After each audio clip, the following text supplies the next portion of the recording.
হজ ফরজ হওয়ার জন্য 5টি শর্ত। 1 নম্বর মুসলমান হওয়া, কাফিরের উপরে হজ ফরজ নয়। 2 নম্বর বালিগ হওয়া, নাবালিগের উপরে হজ করা ফরজ নয়। 3 নম্বর সুস্থ মস্তিষ্ক সম্পন্ন হওয়া, সুস্থ জ্ঞান বুদ্ধির অধিকারী হওয়া, সুতরাং পাগলের উপরে হজ করা ফরজ নয়।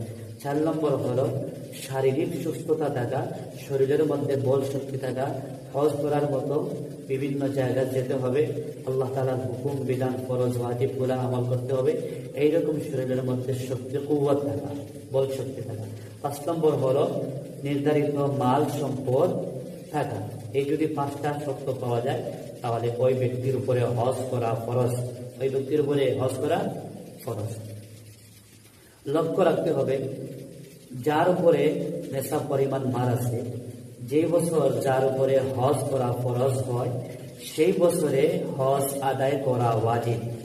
যার উপরে যে বছরে হজ করা ফরজ হয় সেই বছরে হজ আদায় করে নেওয়া ওয়াজিব। বিলম্ব করা শরীয়তের ওজর ছাড়া দেরি করা গুনাহের কাজ। এজন্য যদি হজ কারো উপরে ফরজ হয়ে থাকে তাহলে দেরি না করে সাথে সাথে হজ আদায় করে নেওয়া।